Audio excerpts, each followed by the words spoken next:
is the second video for those of you who are attending Beginner's Portraiture this Sunday. So for our second portrait, this is the reference I'll be using, but we'll just be drawing in class. And I just want to start out with an explanation of why I've chosen this reference and what we're going to be looking at. So this reference is in 3/4 view. The main angles that we're going to be looking at are the ones that go through the bottom of her lips, straight through the middle of her nose, and also the angle that goes through the middle of her eyes. All of the horizontal features of her face are going to be organized along this axis. So see how they all have exactly the same slight tilt. All of the vertical features will be formed along the central line, this axis. So see, for instance, when I align the sides of the lips to where her pupils would be if she's standing forward, that line remains the same. This portrait is in 3/4 views, which means that the face is not going to be 5 eyes wide. Instead, I'm going to use the length of the longest eye, so the eye closest to me, and use that as a guide for the relative length of the other eyes. So as you can see, there's pretty much exactly a 75% space in between, so 75% of this eye. And then if I look at this eye is just a little bit over half the total length of her other eye. So that's going to help me plot out my drawing. I can also see that there is at least one eye's length in between her eye and her ear. And I'm gonna do this here too. Okay, and that moves to about 1.5 eye's lengths until we get to the side of the face. So just like in a portrait that's looking straight at us, the eyes are going to be pretty much halfway down the face if we were measuring from where we would see her face if she was looking straight at us, which would be about up here. Let's measure how well the rule of 3 applies to the area from her hairline to her chin. So remember that this measurement, as we'll learn in class, refers to from the hairline down, not from the top of the head down, and splits the brow, the area between the eyebrows and the bottom of the nose, and the bottom of the nose and the bottom of the lips, into 3. I just want to check if these measurements are holding true. So I'm going to make 1/3 here, and I'm just going to move that as we go up, okay? So the brow line will actually be a little bit lower here, but the rule of 3 pretty much holds true in this portrait. Other things I'm going to look at when I'm plotting this out are where the inner corner of her eye sits in relation to the side of the nose. So just like before, it's directly down. And I'm going to be looking at the side of her mouth here in relation to where the pupil would be if it was looking forward. Her pupil's going to be fairly round because she's looking at us, but you'll notice that her eyeball, since we're viewing it from the side, is actually forming more of an oval shape rather than a circle shape because it's in perspective. And we can also see that the mouth is foreshortened along this side. So that angle is going to be very different from the angle that you probably think it is. Okay, and then finally, for that all-important measurement from the center of the eyes to the bottom of the chin and the top of the head, I'm just going to draw that line just to show you how this would divide into 2 in a portrait that was looking straight at you. So as you can see, this measurement of the eyes being halfway down the head is relevant, so it still holds true, but the problem is you have to imagine what the face would look like if it was looking straight at you. So if this face was looking straight at you, you would probably see the hairline up to about here. Okay, so let's get drawing. Okay, so let's get started with the drawing. I'm going to start by looking at the center line. We'll all work on an A4 sheet of paper for this one so that we also have the same sizes. So we'll just start, and this is just specific to the paper we'll be using, by mapping out roughly where we're going to be putting the image on the page. I'll see if I can bring the exposure down a bit so you can see it. And then I'm going to look at the angle running straight through the middle of her eyes down through the bottom of her chin and start with that center line. So I'm just coming down here. This line is slightly curved to reflect the slight curve in the face. From her hairline down, I know that I can divide the face into thirds, and also, by holding my pencil out, I can get the angle of that horizontal axis. You'll have your little rulers on hand, but I'm just marking out here, doing sort of an estimate of thirds. You'll want to make these marks very lightly. I'm making them just dark enough so that you can see them on the screen. Now, halfway down from where the hairline would be to the bottom of the chin, so I'll just do this like here. Don't draw this line, I'm just doing this to show you. Halfway down is where we would get the eye line. So I'm also going to draw in a line for the eyes. These are going to come right below the brow. So we've got an angle here, and they are following exactly the same horizontal curve. So exactly that same angle. And now I have the basis with my vertical axis and my horizontal axes to start plotting out where I'm going to place the figure. Because this is a 3/4 view, we're not going to have a face that is 5 eyes wide. So instead, we're going to have a narrowing space in between the eyes and a narrowing space on this eye. So I know that this eye here is going to be about half the length of the largest eye, and this space here about 3/4 of the length. I'm going to start with the inner corner of this eye. This eye is going to be our measurement. Since eyes tilt slightly up, I'm just going to put an angle to this side that's pretty much horizontal, and that's because if she was looking straight at us, the eye would be slightly tilted up. To see if I have my measurement correct, I'm going to check that against the space in the middle. The space in the middle should be 3/4 of the length of this eye here, which is the longest eye. And then I'm going to make a little space here as well, which should be just over 1/2 the length of this eye here. And these two eyes are organized along this central line. They'll turn into eyes, don't worry. So because we're going to be using our eye as a reference, let's start by placing in some details. I'm going to just go up a little bit for the upper eyelid before tilting back down as I move to the side of the eye. And then doing about 3/4, even less than that really, of an area dipping down underneath that line. So we've just got this little area dipping down here. And for this particular reference, she's looking to the side, so her eye's going to be here. So I'm just going to mark that out for now, but we'll come back to that later because we'll be using this eye as a reference. Before we move to the second eye, let's start to place in the details of the nose. So the nose is going to sit over this line. I'm going to start by drawing a small ball for the tip of the nose, and then looking straight down from the inner corner of this eye to find the side of the nose. I can look at the angle that the nose is going to tilt down. So I'm seeing a little bit of the underside of the nose here, which I've marked off with an angle here. And I know that the sides of the nostrils are going to align with the inner corner of the eye.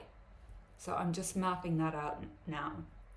The nostril comes about, if from here to the eyebrow line is 1 unit, about 1/4 of the way up. These marks are meant to be very light. I'm going to use my pencil to see the angle that the nose tilts inwards with, and the bridge of the nose is going to come right before we move on that eye there. And then holding your pencil out, again, we get this angle here. The eyebrows are going to be organized along the brow line that we've placed down here. So I'm just moving out with the eyebrows. And now we can start to work on this eye. So the upper eyelid and the lower eyelid are all going to be following exactly the same axis. So I can put in some lines just to make sure that everything is organized well. Same with any curves underneath the eye. They're all following that exact same axis. Now, because this eye we're only seeing in partial view, instead of being more of a circular shape, this eye is more of an oval shape because we're seeing it from the side. So I'm going to really pay attention to the outside of the eye. Whereas you'll see in the reference, instead of closing, what we have is a little bit of the outside of the whites of the eye visible before we sort of duck back in with the inside of the eye. And we're also going to have the iris here because she's looking at us. Just going to move this brow out a little bit. Okay, so there we have the two eyes. We can put in a heavier line here and a tiny little line for the upper eyelid.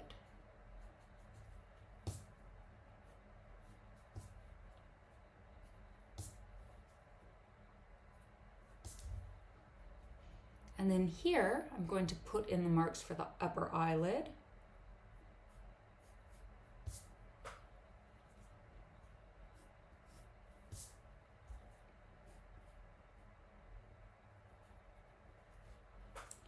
And follow the brow line. And now since, again, the face is at a little bit of an angle, it's pretty much, the brow line is pretty much going to follow the shape of the horizontal axis, except it will duck up just a little bit, because as we saw in the frontal view portrait, the eyebrows tilt up before tilting down. Okay, so let's move on to the placement of the lips. Now the lips are going to be in between the bottom of the nose and the chin. And we can divide this space into thirds, following that same horizontal axis. With this, we need a little bit of imagination, because the placement of the sides of the lips now is going to be whatever the placement would be if she was looking straight at us. So I'm going to place the sides of the lips where the pupil would be if she was looking straight ahead rather than to the side. And it's going to be the same for this side of the lips. At this point, we can also start to kind of carve out the cheekbones. Now we want to make sure that the cheekbones align on both sides of the face. So I'm just carving down here very lightly so we can get rid of these lines if needed. Now it's time to move into the lips. For the upper lip, I'm going to draw another horizontal line like this, following exactly the same axis, to organize the Cupid's bow around. The Cupid's bow juts out slightly, so it's not exactly centered on this line here. And then, because we're looking at her lip from the side, it's going to duck inward slightly. Now I'm going to close off this side and pay careful attention to an imaginary Sorry, I'm just getting rid of some of these details on my reference so I can see it more clearly. 1 minute. Okay, so now we're moving into the lower lip. From my reference, this model has a fairly full lower lip that juts out around here. The volume of the upper lip and the lower lip and where that volume is concentrated is slightly different, which means that not everything is lining up as perfectly as you might want it to along the center line. Everything here is a little bit jutted more to this side because of the kind of muzzle of the face. So everything here is tilted forward, and also the fact that lips have their own volume, which again alters the shape of the face. But now we've marked out where the lips are. I'm going to mark out where the little dimple underneath the lips are. And this gives me a better understanding of where the side of the face is going to be, and also how to start shaping the chin.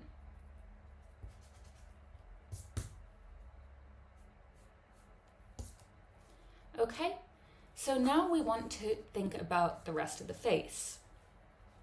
Let's see how far the eye is from the ear. So I already did this measurement, and the ear, the side of the face, is about 1.5 eyes lengths, using the biggest eye, away from this eye. So that's a useful measurement. I'm going to look at the angle that the ears attach to the face for the shape of the jaw. I'm also going to look at where her lower ear aligns with her nose or any other details on her face. And since she's tilted to the side, the upper part of her ear is going to hit the upper eyelid. And the lower part of her ear is going to hit the side of her lip.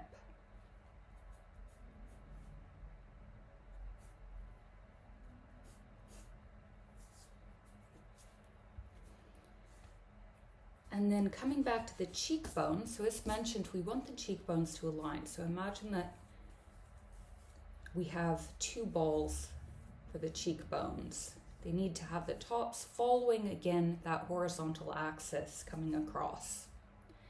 And so I've got the cheekbone coming through here. We can see a little bit of the side of the face. And as the jaw moves back in, just going to start marking that out.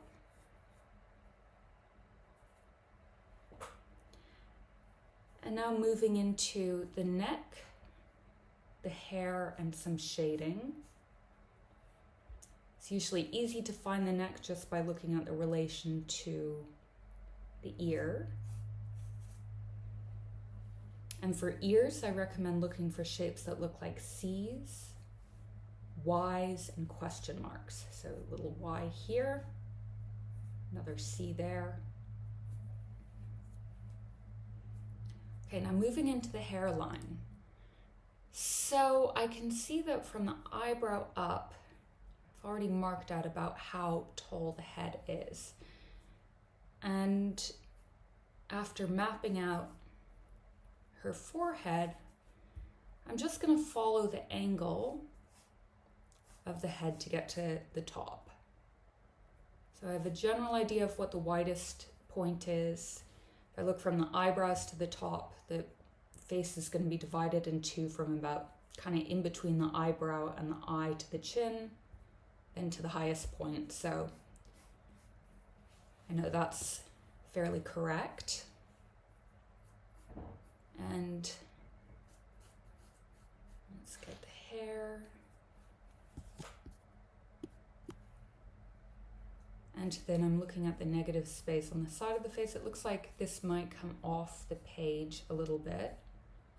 So I'm just going to need to adjust that in class, that it stays on the page. We've got the back of her head here. And then the top of her bun.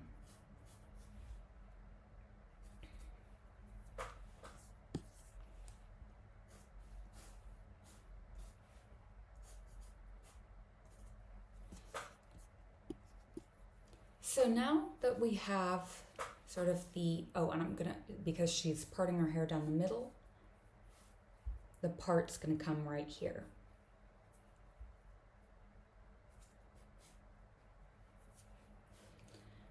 So now that we have the basis of our drawing down, we can lightly erase these drafting marks.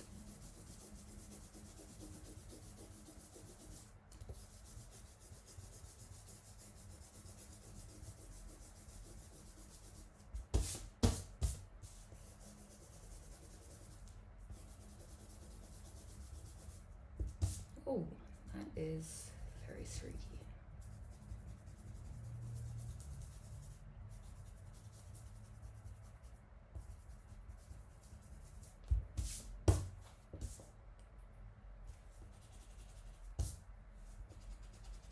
Okay, and we're going to use in class a 6B pencil to do the shading. So let me just grab one of those. Okay, so I've just erased everything until I can just see the marks that I make. And I'm going to use a 6H pencil for this. And I'm going to start by shading as lightly as possible and as consistently as possible across the full face and a little bit of the background too. This is called setting a ground.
Now I'm going to test out my eraser to see that it's not streaking anymore.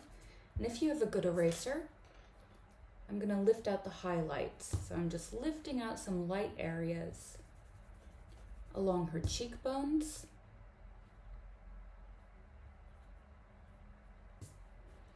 And I can see some light areas hitting the top of her nose.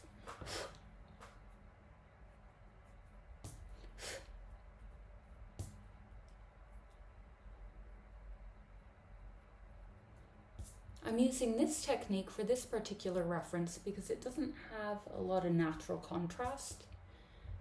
So I'm just building that in. It's a little bit easier to see the nuance when I'm working from a ground. We've got a little bit of light hitting the upper eyelids and moving along the front plane of her face. I've also got a little bit of a highlight in the middle of the eye. And along the lower lip. And finally, there's going to be a bit of a highlight on the chin.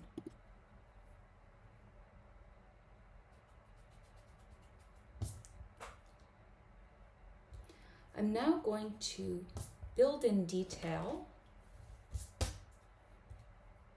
looking at the darker areas and still using my pencil, still using my eraser to bring out highlights. So I'm starting with the inner corners of the eyes and the area around the eyelids.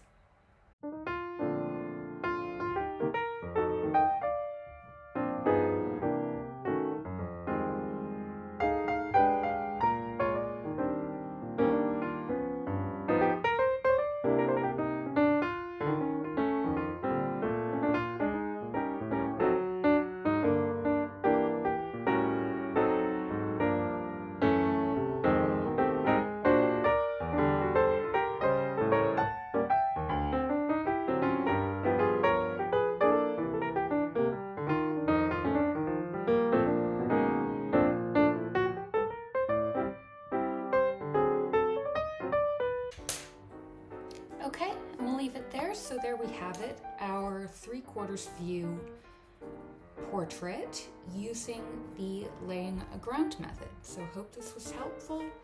And yeah, let me know in the comments if you have any questions. Thanks for watching.